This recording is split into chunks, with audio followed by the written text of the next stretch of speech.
Christmas. Yes or no this early on?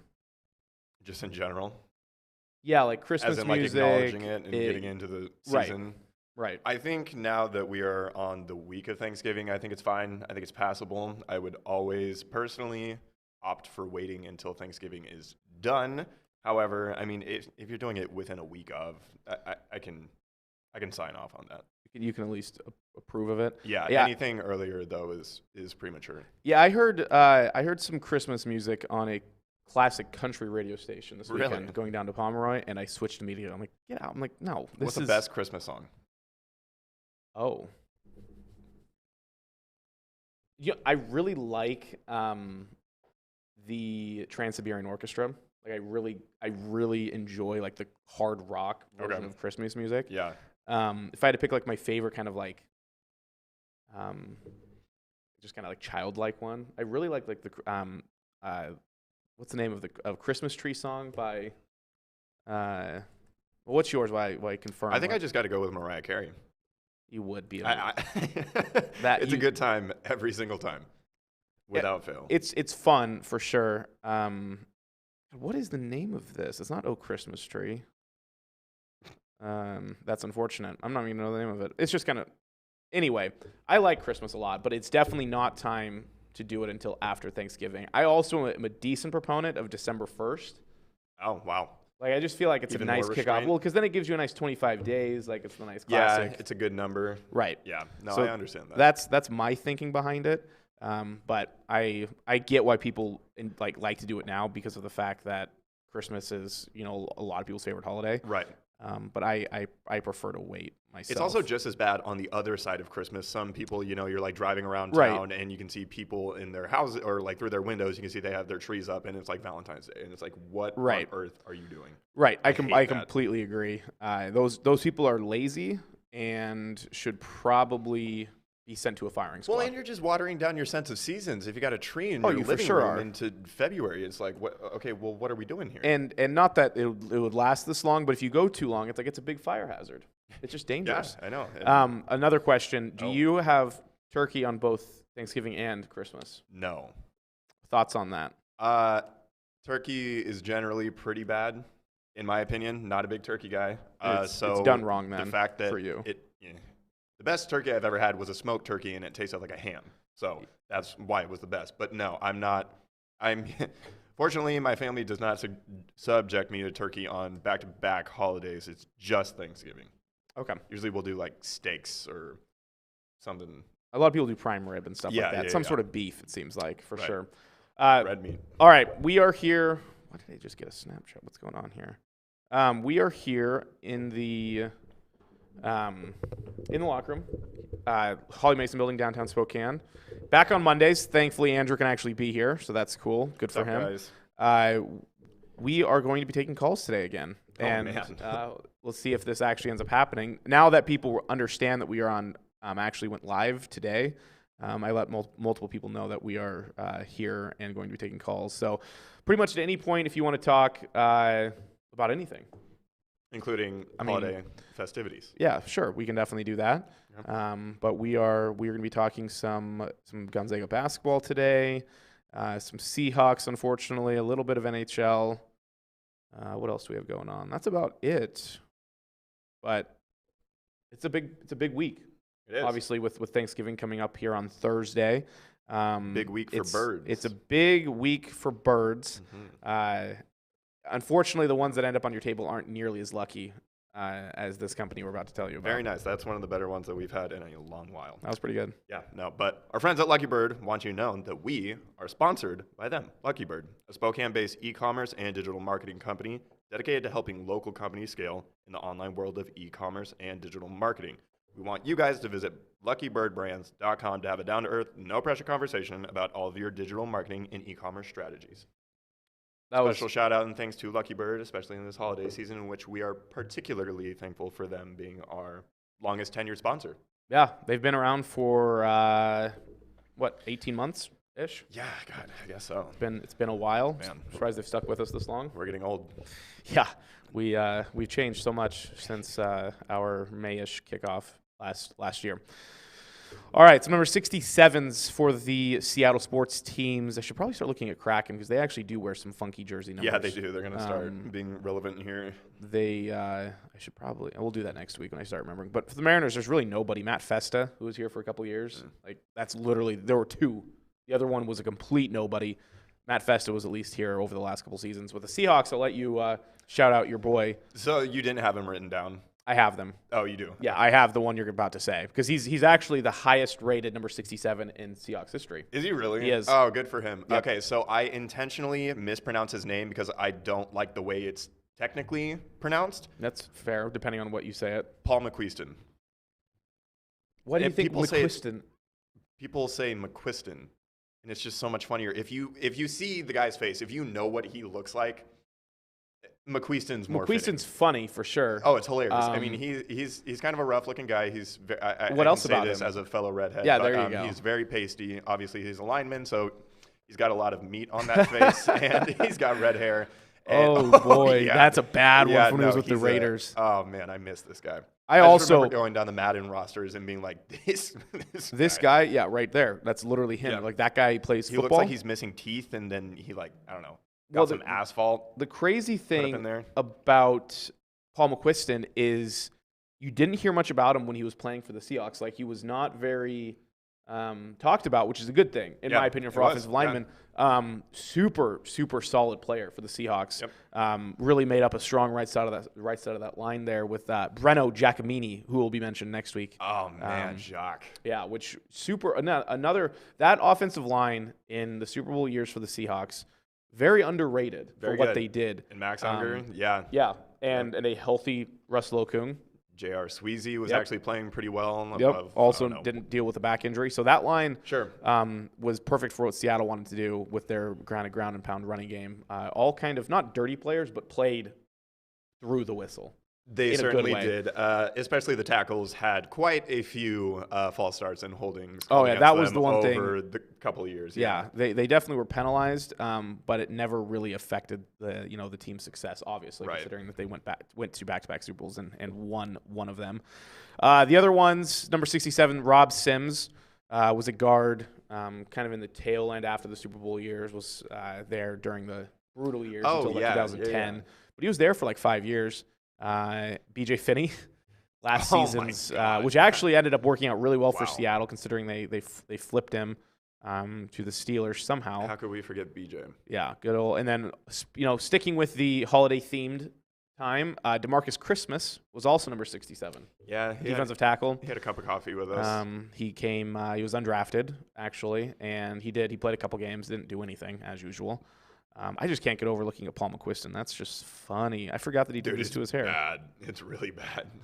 Oh my! Look at that. What is he doing? Yeah, just existing. He has to be a goofball. Like he looks like a guy who's just a big. I don't know. See, I could see the opposite end of the spectrum being like an absolutely no nonsense. Like you don't bring any sort of gibberish up with this guy. He's just okay. I could see that. Because he's too dumb. Like that looks like a guy who's too dumb. Yeah, his mouth. Gravity is winning the war against his Where do you think jaw. he went to college?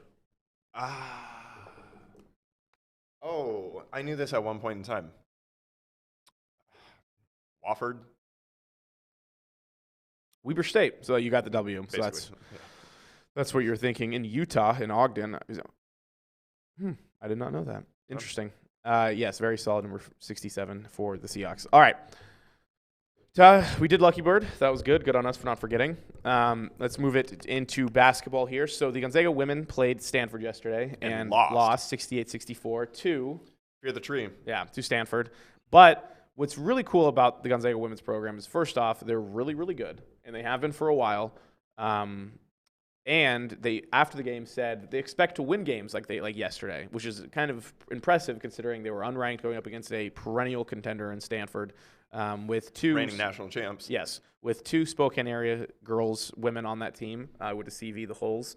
The confidence that they exude now is really nice to see, considering that's kind of what happened with the men. Is the men got to a point where they're like, we expect to win these games. Mm-hmm. Granted, the women aren't getting the kind of recruits the men are at this point, but it's just nice to see. It's nice to see Lisa Fortier, the head coach there at GU, doing some special teams with that program. I mean, they've produced some decent players over the years. Had a couple women play in the NBA. Obviously, Courtney Vandersloot, probably the best example of that. But played with Laura Stockton and some of these other women who've gone on to play international and actually succeed pretty well over there. So they're probably going to have another good year. They'll make the tournament, make a decent run, Sweet 16, do something kind of special, and just be fun to watch.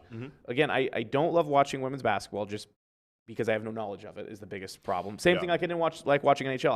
I still don't love watching NHL because I don't know who these people are. Right. But there are some decent characters who, especially on GU women, who are like you're an enjoyable team to watch. And you have some local women, which is cool as well. But we'll see what they end up doing. I don't know what their schedule is this week. It's not nearly as rigorous as the men's. Right. Oh, they did. So this was a decent point. So did you see what happened before the Stanford game, the GU women? I did not.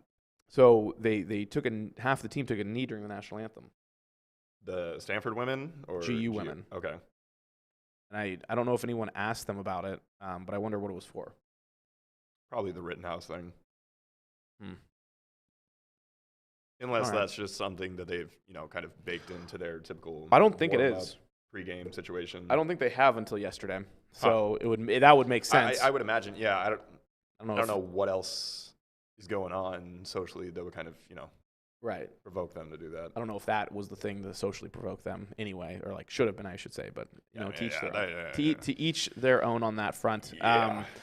So the men have a very big week. They play Central Michigan tonight. Not near biggest game. No, biggest game of the year. Hey, they do play at 8:00 tonight, which is awfully late. Not normally for me, but we'll get to this later. I have some things going on Tuesday that's going to make me, not really want to stay up till past 10 to watch.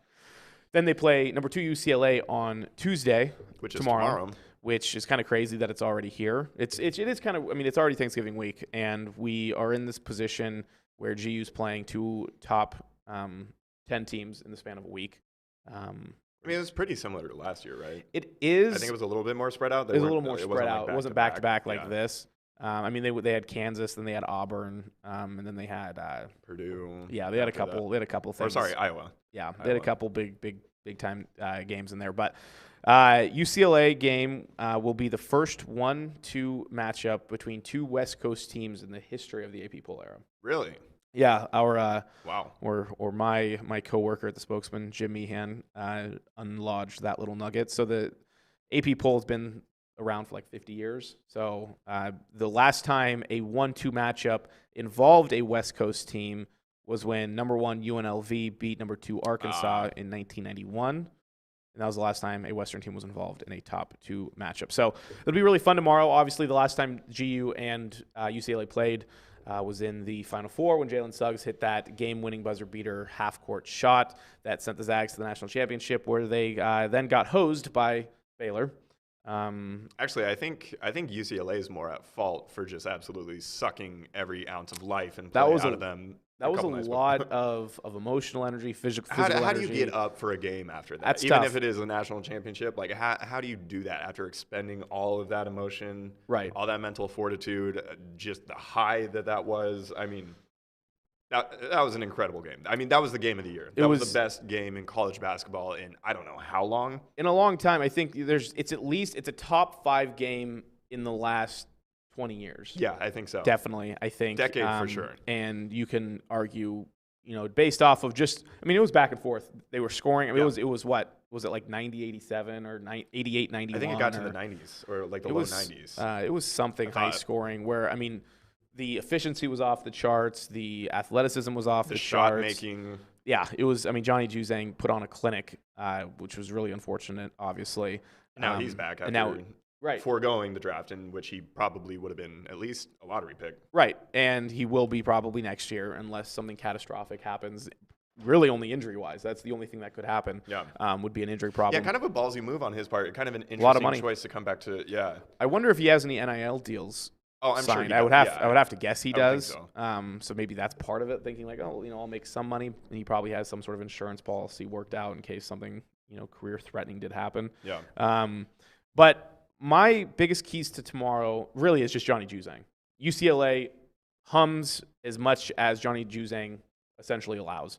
If he scores, they do well. If he doesn't score, they struggle. The nice thing about Johnny Juzang is he scores, and he does it on a consistent basis. Mm-hmm. My best guess as far as how GU is going to match up against Johnny Juzang, last year they didn't really have anybody. They had Corey Kispert. Problem with Kispert is his lateral quickness wasn't very impressive. Nope. He's a decent athlete for his stature and his background. Sure. But his lateral quickness, same with Joel Ayayi, wasn't that impressive. I think and length-wise, Kispert doesn't really have impressively long arms. Mm-hmm. He was just 6'7", Yeah. 6'6", 6'7". I think Julian Strother is the best matchup against Johnny Juzang, as he's a 6'7" wing with long arms and the quickness to stay in front of a guy like Juzang, and again the length to disrupt He's shots. got the weight to him too. He's got a denser, thicker build, which is what helped Kispert in a lot of those matchups against guys who like to body up. Yeah. Juzang bodies, but he's more of I'm going to body you twice, lean in, fade, and knock it down. Yeah. Or I'm going to drive around you, stop, and pop right over the top. Which both of those things, Strother, in theory, based off of his stature, can do and defend very well against. I think other than that, having a guy like Chet down low really helps, especially against a guy like, I don't know what his last name is, but Tiger on UCLA. Is he still there? Yeah. Is his hair still? Yeah. God. Yeah, it's a giant hornet's nest. God. So bad. It's not great. I think having Holmgren down in that spot really prevents teams, specifically like UCLA, wanting to do kind of the drive and kick, kind of drive and floats. That's what that Tiger guy did every single time. The amount of times I felt like he just popped floaters up above Drew Timme last year was a lot. So I think that will be really impressive, or will be very important, I should say, is having Chad Holmgren down and kind of preventing people from attacking the lane like that. And obviously against Duke, that'll be an even bigger deal with Paulo Banchero down low, which we just found out. Third cousin, producer behind the scene, which is not Sam. Not today. Sam or Vinny, because Vinny doesn't work here. But depends on the day. Sounds like he does. Sounds like he does. Yeah, it sounds like this morning. Kind of suspicious. Yeah, so that is kind of funny. So basically, a felon by association. Do you like to drink and drive? I can't. Or do you like to be an accomplice to those who drink and drive? Aiding and abetting a drunk driver? To drinking and driving, no. All right, well, checks out. That's hilarious, actually. That was a great answer. Oh, no, I know. I was not expecting that this morning. No, I wasn't expecting Paul McQueeson chat, and I was not expecting, our producer to be third cousins, too. It's actually a beautiful day. Ranchero. It's a beautiful day. That's for sure. So what's interesting, Gonzaga is the number one team in Ken Palm's efficiency. They have the number one adjusted offense by a large margin. Number two is, I don't even see number two. Am I blind? Oh, there they are. Purdue. Purdue's at 118, so GU has 2 points on Purdue. GU's adjusted defensive efficiency is 15. We'll kind of go back to what that looked like last year. They ended up being number 1 in offense, number 11 in defense. What's also very interesting about these efficiency ratings is GU had a more efficient defense than Baylor did last year. Not when it mattered. Which didn't obviously appear that way. UCLA has the 7th best offense, the 22nd best defense, and if we look forward to Duke, which also will be a very fun game no matter what the result is against UCLA, Duke has the 13th most efficient offense and the 9th most efficient defense, and that team is definitely ran through Paulo Banchero as well. Have you seen this? We're getting a couple comments here on YouTube. Did you see who ESPN lists as Joe Few? Oh yeah, Mark. I did see that. I did see that. I was like, wow, it's really still up there. That's really well absolutely hilarious. I know. I wonder when that picture was taken of him too. That's old. That's 90s Mark Yeah. Few for sure. I guess that's looks more like Joe Few than Mark Few looks now. That makes sense. Sure. Like Joe Few looks more like that to his age. Yeah. Then yeah. Because that would have been 20 years ago. So I guess he was in his 30s, maybe late 20s. But that is very hilarious. I don't know how you do that, and the fact that I just don't know. There's some kid who's some intern at ESPN did that, and he's probably going to become and work ESPN his entire career, and he's going to continue to do stupid things like that because he's an idiot person. And then he's going to get to host an NBA show like Malika Andrews. That's how it works, right? That's exactly how it works. That's exactly how it works. So then, GU plays Duke on Friday, which is it's very cool that GU's getting these matchups. We're to this point where people complain about GU's conference schedule, and rightfully so. They play in the West Coast Conference, which, by the way, actually has multiple teams within the top 50 of the efficiency ratings. They have a potential to be a 3 or probably not a 4-team bid to the NCAA tournament, but they should have 3 teams get in the NCAA tournament this year. Who's the other outside of BYU? Is it St. Mary's or is it San Francisco's making pushes. Okay. They even got, so if you look at the AP poll today that just came out, so Gonzaga's number 1. They got 55 first place votes. UCLA got 5 first place votes. Purdue got 1 after beating Villanova. So what's interesting if you go down, so BYU is now ranked at number 18. Arizona moved into the top BYU 25. killed Oregon? Oh, yeah. Wow, yeah. It wasn't even close. Arizona's 17 after their thrashing of Michigan, who went from number 4 to number 20 in their rankings, which is, I don't know if that's deserved. But here they are down in there at number 20. So San Francisco actually got a vote in the top 25. Nice. So if you just kind of extrapolate the list down, 6, 7, 8, 9, 30, 1, 2, 3, 4, 5, 6, 7, 8, 9, 10, 11, 41. They're 41th in the country. 41. 41. Very good. We'll just pretend It's a Monday. that's the way that it goes. It's a Monday. This is my Friday. Oh wow. So yeah, that's kind of probably Quite why the inversion of a week. it is. It kind of messes everything up. Texas Tech is also sitting right outside the top 25, which GU plays here pretty quick as well. Yeah, big week. I'm excited. Yeah. Both games will be on the ESPN networks and will be a lot of fun. So let's go ahead. So I wore the Kraken jersey because they won. They broke their first losing streak.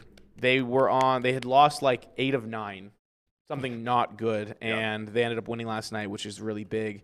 And guess who leads the Kraken in points? I already told you, but guess who it is? I can't imagine. Is it Schwartz? It's Jaden Schwartz, baby. Yep. He leads the team with 16 points. He has 12 assists. He does not lead the team in goals, but he has 12 assists and 4 goals for 16 points. His plus minus, though, is -7, which actually is not that bad when you look at it in the grand scheme of things. For the amount of games he's played, the only other guy who is better, who has played more games as a forward, Brandon Tanev, who's at 0. There you go. Do you want to know how many guys people are positive in the plus minus for the Kraken? 3. 2. Okay. Yep, 2. Not good. Everyone else is 0 or negative, which I guess is to be expected for a team that's 5-12. That's really bad. Yeah. Which is really unfortunate. Which is super weird because coming into the year, the analytics, everyone said that they were going to be good. Everyone knew or thought. Oh yeah, everyone thought that they would be essentially a playoff team, especially because they thought that the Pacific Division was going to be trash, and that's not the case. The Pacific Division is really good. The only 2 bad teams are the Kraken and the Canucks. Everyone else is good. That's how it goes, though. Yeah. It's like, why should we expect, as a fan of Seattle sports franchises, to have anything good? We shouldn't.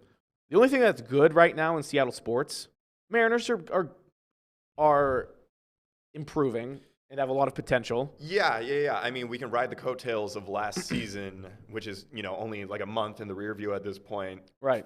For only so long until they inevitably come out and disappoint us next season. Right. Exactly. And so the only thing that's going well is the Sounders. And the Sounders actually, the last 7 games or so in the regular season, they were not very good. Mm-hmm. But they do play tomorrow night in the first round of the Western Conference playoffs. So they play Real Salt Lake. Of course, it's 7:30. So 30 minutes after tip-off of the GU-UCLA game. We're pissed. I hate when that happens. When I have 2 like high-level, important matches that I want to watch, and they play at the exact same time, it's almost like life is unfair. My life just sucks. Yeah, it sounds like it, man. I mean, there's no one else in the world who's going through more difficult things than I am tomorrow night. I didn't stop to think about it, but you might be right. I've really underestimated and underappreciated when I'm what sitting, it is that you go through to get to this table on Monday. When I'm sitting in T-Mobile Arena tomorrow, it's 7 to 7:30, and I'm trying to figure out how I'm going to watch both games. That's just a recipe for disaster. I think you should just give up. I should probably just not go. I should probably just lock myself in my room and not watch any sports. You should probably kill yourself. That That would make things much easier. Yeah. I wouldn't have to decide what I'm going to watch. Yeah, and it would take care of all future problems. All future endeavors and overlap. You're right. Yeah. That's a great possibility. I'll have to put that one on the back burner. We'll take some comments here. Any calls, comments on if I should or should not kill myself. Yeah, weigh in. What's crazy is I'm pretty sure most people would be like, yeah, just that. Okay. Just leave. If we get enough, you're gonna have to. Yeah, we'll have to give like a if it's over like 4. Okay. That seems like a safe amount for my life. All right, let's talk some NFL so I can be sad. No, that actually is a reason to not be too happy with this world anymore. Right. My picks are going decent still. I'm still up 1 after this week. I gained a So game that's a this plus. week. You gained So 1, basically, I won the week. but I'm winning the season. Correct. You won the battle. I'm still winning the war. Correct. It's like World War II. I'm the United States. You just hit me in with Pearl Harbor, but I'm going to win in the end. I'm France. I can see that. That lines up basically, you so wouldn't be here well. without me. You would not That be lines here up without so me. well with all of my thinking. You being France, Mm-hmm. I'm on board with that. So, very weird week. A lot of teams lost that shouldn't have lost. Again and again. Titans, Bills, Packers. home field advantage is no longer a thing in the NFL. Hasn't been for the Seahawks. Seahawks are 500 at home over the last 3 years. I want to say maybe 4. They are exactly 500, which it goes to show you that I guess playing in Seattle is not a big deal anymore. It's not. I don't know. I hate it. I hate the Seahawks. I don't hate the Seahawks. I know. I don't hate them. I do. I have this very interesting love-hate dynamic that severely questions my fanhood based off of my mental state. Yes. My Sundays when the Seahawks are playing like this, which we haven't experienced in a long time. We've been very lucky to have a franchise quarterback to actually enjoy football in Seattle. I'm now at an age in my life and such a fan that the years of Jim Mora, when I was 15 years old, the 1 year, right, at the time wasn't as big of a deal, I feel like. Yeah. Right? Now, because again, the big thing too is you look at it, the amount of stardom that team had compared to this one's completely different. Right. Like Seattle right now has a lot of stars. Mm-hmm. It's just they're not performing. The issue now is we're at an age, we're at a point in our lives where it sucks to have a bad team. It sucks. It makes my Sundays, it makes me feel like I'm watching game 155 of a bad Mariners year. Like, it's just so dreadful. Like I turn it on and I'm like, I'm not going to enjoy this. But I watch it anyway. It's crazy how much they're still able to like underwhelm and disappoint me, considering the fact that I haven't had expectations for about a month and a half now, and yet I still watch, and it's easier. And you still expect? It's not really. You don't expect to win, maybe, but you expect at least a fight. Sure. And you don't. And my dad brought up a good point yesterday. Like, it just feels like we're slow, and I don't know why. We're a little old in spots. Russell Wilson's a decently 33 years old. We have an old offensive line. We don't have a lot of speed. But we should, though. Yeah. Like, Jamal Adams is fast. Quandre Diggs is fast. Quandre is. Jordan Brooks is fast. Yeah. For their positions, they're fast. The corners are young and not slow. The defensive end with Darrell Taylor's not slow. Yeah, that's an interesting thought. Then think about the offense. Tyler Lockett's not slow. Yeah, DK Metcalf's not slow. Outside, Eskridge isn't slow. Gerald Everett isn't slow. Will Dissly's a normal big tight end. Sexy. The offensive line has athleticism. Dwayne Brown, for being old, still can move to the second level. Yeah, sometimes, man. So I don't. It's really weird because they do look slow. All right, here we go. We have a couple things here. My buddy Judd said home field doesn't matter when you suck. Yeah, I mean, that's the solid point there. He also said that the Seahawks should sign Colt McCoy. By the way, Colt McCoy in his career is 3-0 against the Seahawks. Yeah. 2-0 in the last 2 years. The fact that he beat us, this loss to the Cardinals isn't nearly as bad as the loss last year to the Giants. That was the Cardinals roster is far better than what the Giants legs had. Up on the Giants. Yeah, the Giants, their defense just stifled us last year. Well, I mean, yeah, their defense was good last year, and we also were during that part of the season where they're just like, they're so stubborn, they're so stupid. All right, another kind of question here. My friend from Alaska, who's actually in class, so I'm not quite sure why he's watching. He's probably being a loser. He has a question here, which is I think semi-serious, semi-joking. Okay. So he said, lots of people are calling for Pete Carroll and Shane Waldron to quit. Specifically, probably Carroll. I've seen that a lot. I've seen a lot of people talking like, well, if Carroll quits, who are we going to sign as head coach? I don't think that's going to happen. But then he also said it, and Jamal Adams to resign. when can we expect this to happen? That would be the holy. Could you imagine he just retires? Jamal Adams is like, I'm done. I hate football. I'm out. I'm done here. But seriously, we're looking at a spot. Did you hear about Carroll's press conference yesterday? Yeah, that has never happened before. So if you don't know, Very out of character. what happened is Pete Carroll, throughout his entire time post game, he walks into the media room, does a opening statement, takes questions, and when the questions are done, he leaves. Yesterday, he walked in, didn't do an opening statement, and said, "Let's get this rolling. What questions you have for me?" And then he left without being done. Like he just walked off. He ended up coming back. To his credit, he did come back about a half an hour later after some of the players did theirs, and he finished up the press conference. But you could tell this was a guy who's never been in a position like this. And he really hasn't ever been in a position like this. He had a down year with the Jets back in the 90s. But outside of that, he won every single year at USC. He's won every single year in Seattle. He went 7-9 and made the playoffs and beat the Saints in the first round. He's never been in this position before. As a head coach, as a guy who thrives on energy and thrives on success, how does a guy who has neither of those things going for him right now turn that around? I don't know. I don't think he can. So I'm not the right guy to ask because, again, as we come back week after week, I'm like, okay, it's over. It's done. We've reached the ceiling, and we reached that ceiling about 6 to 8 years ago. Right. And sometimes you just need a change because he's not Bill Belichick and he's not Mike Tomlin, who have the longevity and the track record and the success within their careers to sustain with different iterations, different rosters, different coordinators in place. He's not that good of a coach. He's not on their level. And so, as impressive as this run has been over the past decade, it's over. It's time. Get out. We need a change. We need a change. We need a change. So let's go on that. Let's assume that a change happens. After the season. I'm not optimistic that it will actually happen. I think it's more likely that Pete Carroll will stay. I have a hard time seeing them actually part ways with him, although I think it's obviously the thing. Let's assume that he does leave. Okay. Does he leave after the season? Yes. I They'll let him agree. finish the season out. Well, I think one, they're gonna. Well, the other weird dynamic here is Jody Allen.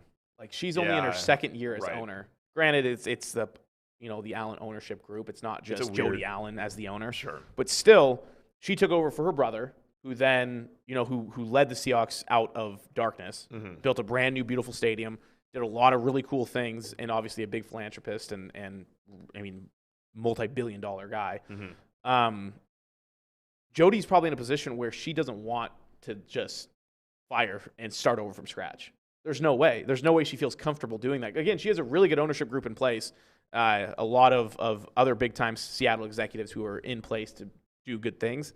But I feel like just for her own legacy and her brother's legacy, I don't know if she feels comfortable firing the guy that her brother was so instrumental in bringing aboard.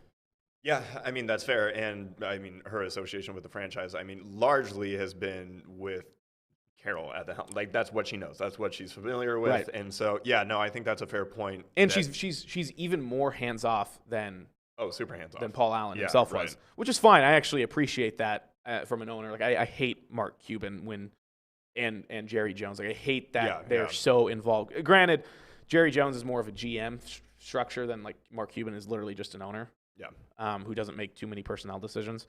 So, yeah, it will be very interesting. I think he stays. I think Wilson is the bigger question mark. If Wilson goes, I just don't know if Carroll's going to stay for a possible.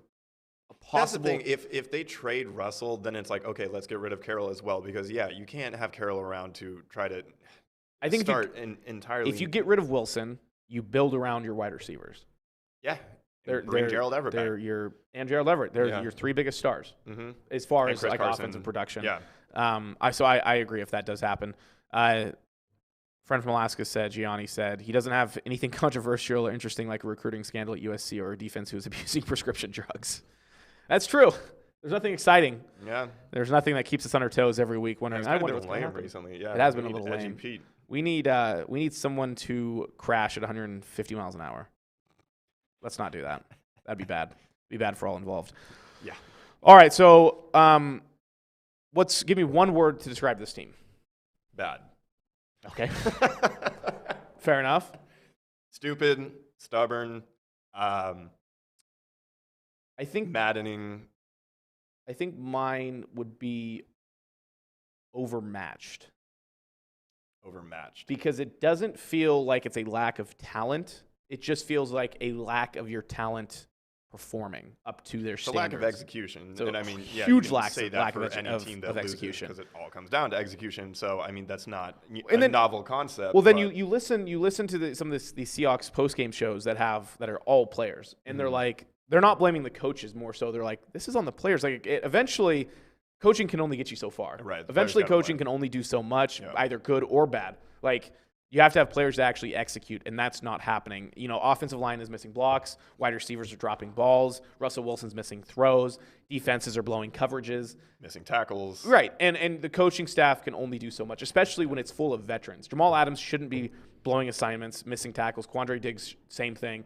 DK Metcalf should be dropping balls. Russell Wilson should be missing throws. This offensive line, who's been together now, essentially intact all season, shouldn't be missing blocks. So yeah, that's essentially how it goes. The other thing I really want to, I also want to say in the Seahawks, optimistic Seahawks fans are insane, and I'm one of them. But it's truly, that is really nice of you to say. I appreciate that. It's truly the definition of insanity, because I am expecting good results every single week. I'm going to pick them to win every single week.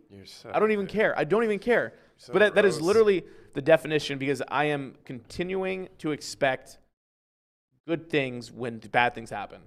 I'm expecting things to be different, even though that's not going to happen. All right, jabroni. Okay. Do you have a really good jabroni? I have 2. You can go first. Okay. We'll play this LeBron video real quick. LeBron is found himself caught up in an on-court issue this time for the first time in a while. Usually it's always off-court things. Honestly, first time ever. We always talk about his off-court stuff, but this was an on-court issue that happened. Was this just yesterday? Yeah. Yeah, yesterday in the game against, was it Philadelphia? Detroit. Right here, trying folks. to rebound. And right there. Ooh. I was really impressed by that. Well, LeBron James started it right there. He started it. And then immediately told him and apologized, because Officials need to look at that. that he didn't need to do it. So They're going to look at everything. there was no Allen. Right, because he felt bad for it. You can see it. Watch his head. See his head turn and then swing. He knew exactly what he was doing. I don't know what's going on down here on the There big. are pundits saying that he shouldn't be suspended. There are pundits saying that he should. I think he should. I mean, why? Any other player in the league that does this gets suspended. If he doesn't get suspended, I'm going to be back on the show next week calling the NBA a jabroni. Yeah, All right, you're up. Fully anticipate that. 2, not sure which one comes first. Go with the fan. Our king, our young king, was sitting courtside for the Kings and was a little too intoxicated. And he was Oh my just God, I having didn't see his this. entire week worth of meals just splashing on the floor. So That's this took a total of hilarious. 10 minutes to escort that guy out, to clean up all Disinfect the puke, everything, and and you could see him as they're walking him back through the tunnel. He was like having a very hard time staying up. But anyway, so that guy for having to delay an entire game for 10 minutes. And what was my other one? That's a good question. I guess he's going to bring it up. So. Cleveland Guardians. So we had Yeah, within 30 minutes of the Guardians Pro Shop, I believe, the new Cleveland Guardians, the MLB franchise, their main logo fell off. Yes, that's a big bummer. Yes. That's not a good start. Not a good omen for the changing. The Guardians. The passing of the guard. Yeah. Judd said he should serve jail time. Honestly. Yeah. And then he said maybe he was trying to silence the MJ lovers for bringing physicality back. Ah, hot take. Okay, I've gotten this That's good spin number zone. twice. Okay. I just let it go through. I would too, but Because Kent is upset right now. yeah, we'll get this through. All right, this day in sports, a couple good ones. This day, 1910, Arthur Knight patents the Steel Shaft Golf Club. It's been 110 years, 111 years. This year, 1950, 7,000 see Fort Wayne Pistons edge the Minneapolis Lakers 19-18. The lowest ever NBA score, combined 37 points. Wow. And that was only in 1950, so it's not like that was back in like 1912 before, when they were shooting in peach baskets or whatever they did. Yeah. So that's interesting. 1966, the 32nd Heisman Trophy was given to Steve Spurrier. Wow. He is old. Yes. 1989, these two are crazy. Both are money-related things. MLB center fielder Kirby Puckett in 1989 signs a record contract with the Minnesota Twins worth $3 million a year. That was the record. An annual contract for $3 million. Wow. And then in 1991, New York Knicks pay Patrick Ewing a record 2-year extension, again, for $18.8 million. $9 annual value of $9 million is a record. Wow. Yeah, wild. All right, closing time. You go first.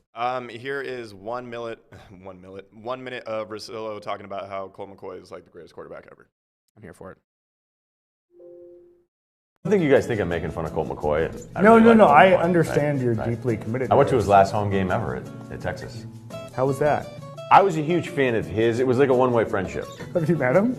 Yeah, I actually met he and his dad, and he even said to my date, he's like, "You got a good one here." Then we broke up. I asked him once if there was a cologne named Colt McCoy and where could I buy it. What did he say? No, there is none. I don't know. I just was, his name was Colt McCoy. He grew up on a farm, throwing hay around. He ends up being the Texas starter after other people thought he was going to get beat out by other dudes. And when they lost to Alabama in the national title game because he got blasted in the shoulder and he and his father playing catch underneath the stadium during a national championship and his shoulder isn't working and they're both sitting there crying. Where were you crying? While I was watching, and like when Colt would drop it, I'd be like, "I got it, buddy." Like, you'll get loose. Also not included in that, he makes a comment. He's like, "Hey, what's that one movie with the superheroes?" And then Kevin's like, Endgame? He's like, "Yeah." He's like, that movie would have been 90 minutes if they just said, "Hey, Colt McCoy, there's Thanos. Go kick his ass." Oh, my God. So, shout out Colt McCoy for embarrassing us and making us, feel the way that we do. As always, he's really good at that. He's very good at that, and I don't know why, because he's a very suboptimal NFL quarterback, very good college quarterback, very suboptimal. Yeah, one of the best ever, actually. NFL. That is true. All right, my closing time essentially is just what's your Thanksgiving plans? Family. I don't know. I'm not a big holiday guy. I'm kind of a curmudgeon. Wow. Very jaded man at 24. So we'll probably drink a little bit. We'll probably eat some food, and we'll. You staying in town? Yeah. Mm-hmm. Nice. Yes. Sick plans. You? Vegas. Vegas. Yeah. Even sicker. Yeah, a little bit different. We leave tomorrow morning at 5 a.m. Oh, so you get to sleep in. So yeah, I'll be up at like 3:45, or 3:30, which I'm super excited for. Might as well just pull an all-nighter. Almost at that point. That's a 6-pack of Mountain Dew. Play some Halo. Yeah, like the good old days. Yeah, man. Like the really good old days, and then come back Saturday. But I'll be thinking of everybody when I'm in Vegas. Awesome. I can't wait to be thought about. It's gonna be 60 degrees during the day, but it'll drop down to the 40s. So it's like a fall day in Spokane. Very nice. The unfortunate part then is it's really sucks when you're walking around and you're like, now I'm really cold, and you don't have the right. Whatever. I mean, you know what I'm pumped for? Sports betting. Ah, yes. Yeah, I will get my my sports betting on, and you'll have to let us know next week how you did. Probably just have one drink. That's about it. There you go. All right. Well, thank you everyone for stopping by. Thanksgiving week. Have a very nice Thanksgiving. We'll see you back here on Monday. Do you have anything going on next Monday? We're good. So Monday the 29th, we'll talk about this awesome week for GU. Hopefully things go well. Should be a lot of fun. It'll also be the day after the Seattle Seahawks play. Which may be kind of dragging me down a little bit. No, it'll be the day they play. They play on Monday. What did you say? Monday Night Football. Oh, they're Monday night next week already? Mm-hmm. God, things are just moving so fast. So that'll be interesting. We'll talk then some Seahawks. So, all right, happy Thanksgiving. We will see you all next week on Monday.